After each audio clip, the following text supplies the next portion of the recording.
ሰላም ሰላም ቤተሰብ እንዴት ዋላችሁ? እንደምን አመሻችሁ? እግዚአብሔር ይመስገን ሰላማችሁ ይብዛልኝ። እንግዲህ ቅመሜ መታለች። ያው ከሀገር ውጭ እንደወጣች ነው። ሀገሩ ግን ቦታው የት እንደሆነ አልናገርም ብላለች። የኔ ውድ የኔ ቆንጆ አታልቅሺ። እግዚአብሔር ሁሉም ነገር ሲያስተካክለው ነው። ደግሞ እናንተ ተለያይታችሁ የማትለያዩ ልጆች እንደሆናችሁ አይኖ አውቃለሁኝ።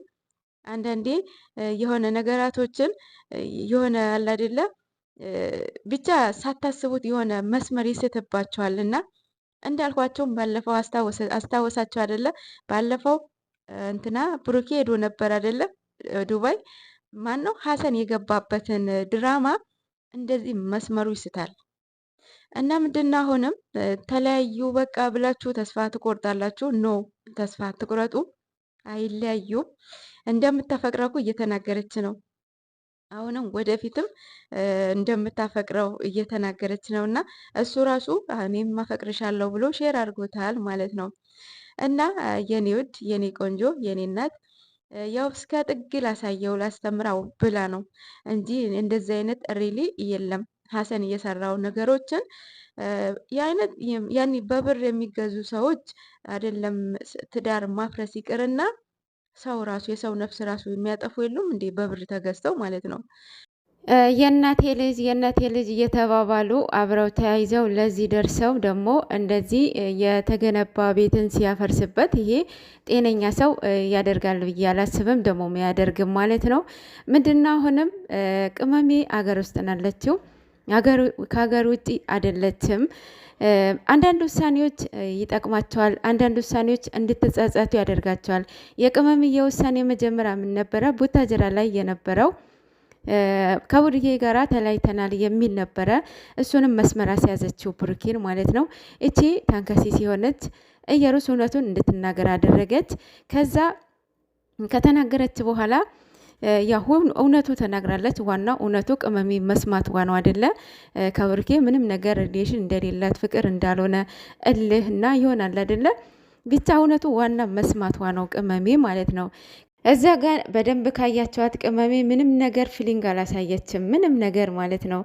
እውነቱም ከሰማች በኋላ ከብሩኬን ጋራ ምንም በቃ አለ አይደለ? ኢቨን ራሱ ልጇ የኔና ያንተ ሰታ ወደ አረብ ሀገር ለመሄድ ነው ሀሳቧ። ይሄ ነገር እንረዳታለን እንጂ ወደዛ እንድትሄድ አናደርግም ብላለች፣ እዛ ጋር ራሱ ማለት ነው። ከዛ በማግስቱ ብሩኬ ቀለበት ይዞ መጣ አይደለ? ቀለበቱን አንቀበልም ማለች። ለምን? እስከ ጥግ ማስተማር ስለፈለገች ነው ብሩኬ ማለት ነው። ማለት ምንድን ነው እሱ ሰዎችን በሚቀርብበት ይሆናል አይደለ? በተለይ ሴቶቹ እንደ እህቱ ነው የሚቀርባቸው፣ እንደ እህት ትሪት አደርጋቸዋል። ያው እኛ ሴቶች እኮ እንትኖች ነን አይደለ? እና ይሄ ነገር ደግሞ እሱ እንዲማርበት እኔስ ፍቅር አለኝ ወይ ያፈቅረኛል ወይ የሆነ ኮንፊውስድ ያደርጋቸዋል አንዳንዴ ማለት ነው። እና ቅመም ይሄ ነገር ደግሞ ቀድሜ ከመግባቴ በፊት ይሄ ነገር በደንብ ላሳየው ላስተምራ ብላ ነው ከሀሰን ጋራ እየጀመሩት ማለት ነው። ሀሰን ደግሞ መጀመሪያም ነግሬያቸዋለሁኝ ይህንን ድራማ መስመሩ እንደምስት በጣም ታይቶኝ ነበረ። ዛሬም ቅመምዬ አንስታለች። ከዚህ በፊት በሱ በድራማ እሱ ባለበት ድራማ እንትና ብሩኬ ዱባይ እንዲሄደ ማለት ነው። የሀሰን በቃ አላደለ ከመስመር እንዲስት እነሱ በጣም ሰጣ ገባ እንዲገቡ እልህ ውስጥ እንዲገቡ ራሳቸው እንዳይከባበሩ ክብር እርስ በራሳቸው እንዳይሰጣጡ ይሆናል አይደለ? ክብራቸው በጣም ነበረ እያውርደው እየተናገሩ የነበረው። ለምንድን ነው ሶስተኛ ወገን ሲገባ እንዲህ ነው የሚበጠበጠው ትዳር ማለት ነው። እዛ ጋ ሁለታቸውን ቁጭ ብለው ቢያወሩበት በጣም ኢመንት የሆነ ነገር ነው። አሁንም በዚህ ነገር ተለያዩ ሲባል የእውነት ገና የሚወለድ ልጅ ነው የሚስቀው ማለት ነው።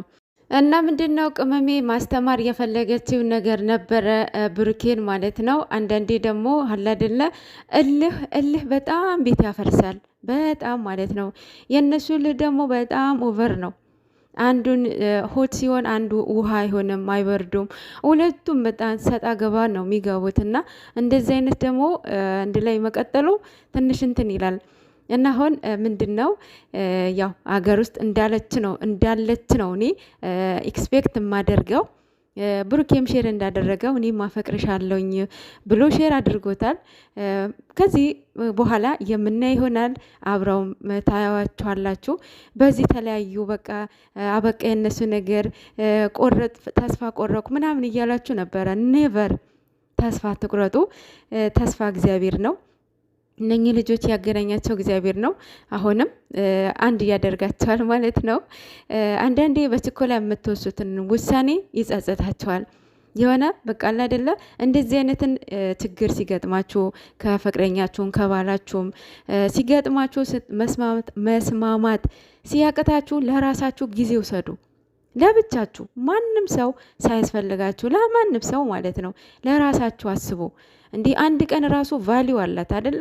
ለራሳችሁ እርስ በራሳችሁ እንደምትጠያየቁበት እኔ የቱ ጋር የተሳሳትኩን ምን እያደረግኩ ነው ብላችሁ እርስ በራሳችሁ ራሳችሁ ብቻ ቁጭ ብላችሁ ቤት ማርያምን ራሳችሁን ታገኙታላችሁ። እነሱ ዴ ቱ ዴ ካሜራ እየመጡ ፋታም በቃ ረፍትም አላገኙም። እና ምንድነው ጨረቃዎቻችን እንደዚህ እየተፋቀራችሁ እየተዋደዳችሁ እየተፈላለጋችሁ መለያት በጣም ነው የሚከብደው። ይሄ ለእናንተን ብቻ ሳይሆን ለእኛ ለኦዲየንስ 2 ዓመት በሙሉ እናንተን ለዚህ እኔ እንጃ ብዙ መስዋዕትነትን የከፈሉ ኦዲየንስ አሉና ትክክል አይደለም። አሁንም በቃ ነገራቶችን ቁጭ ብላችሁ ማንም ሳታስገቡ መወያየት፣ መመካከር፣ መከባበር አይደለም እናንተ እንደዚህ የተዋደዳችሁ ቤተሰብ ፈቅዶላችሁ ቤተሰብ እኔ እንጃ የእናንተ ቤተሰብ የእናንተ ፍቅር ቤተሰብ በጣም የሚፈልገው የሚወደው ትዳር ፍቅር ነውና አይደለም እነሱ አንዳንድ ሰዎች ቤተሰብ ሳይወድላቸው እነሱ ብቻ ስለተፋቀሩ ስለተዋደዱ ብቻ በቃ የማይሆን ሪስክ ይወስዳሉ፣ ልጅ ይወልዳሉ። ቤተሰብ ያልፈቀደ ቤተሰብ ያልወደደ ትዳር ዞሮ ዞሮ ያው ብሬክአፕ ነው የሚሆነው አይደለ? ጨረቃዎቻችን ቤተሰብ ደግሞ የሚታወቀው ነው አይደለ? ስለዚህ ጨረቃዎቻችን ምንም ነገር እኛንም ለማስተማር ብላችሁ ህይወታችሁ ሪስክ ውስጥ አትክተቱ።